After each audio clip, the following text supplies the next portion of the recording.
Hey everybody, it's Scott over at Orthotrophy & Sons, and today we're going to talk about this tri-axle TALBERT trailer we got right here for you. Take a quick walk around, look at it real well.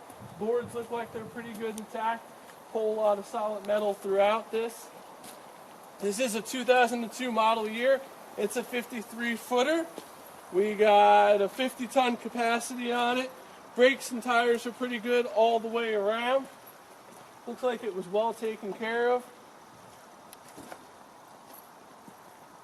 Take a quick peek and look at everything for you. Nice 102 width. Tallest point is 7 foot 1 inch high, but it's those boxes up front. Might be able to do something about that if you need a little bit more for whatever reason.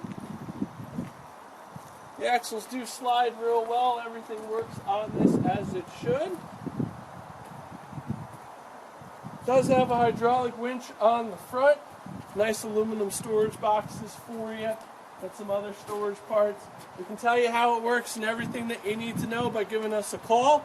Check us out online, or our favorite, you stop on by and see us right here in Sparrowbush, New York, in beautiful Orange County, right along the Delaware River on the border of New York and New Jersey.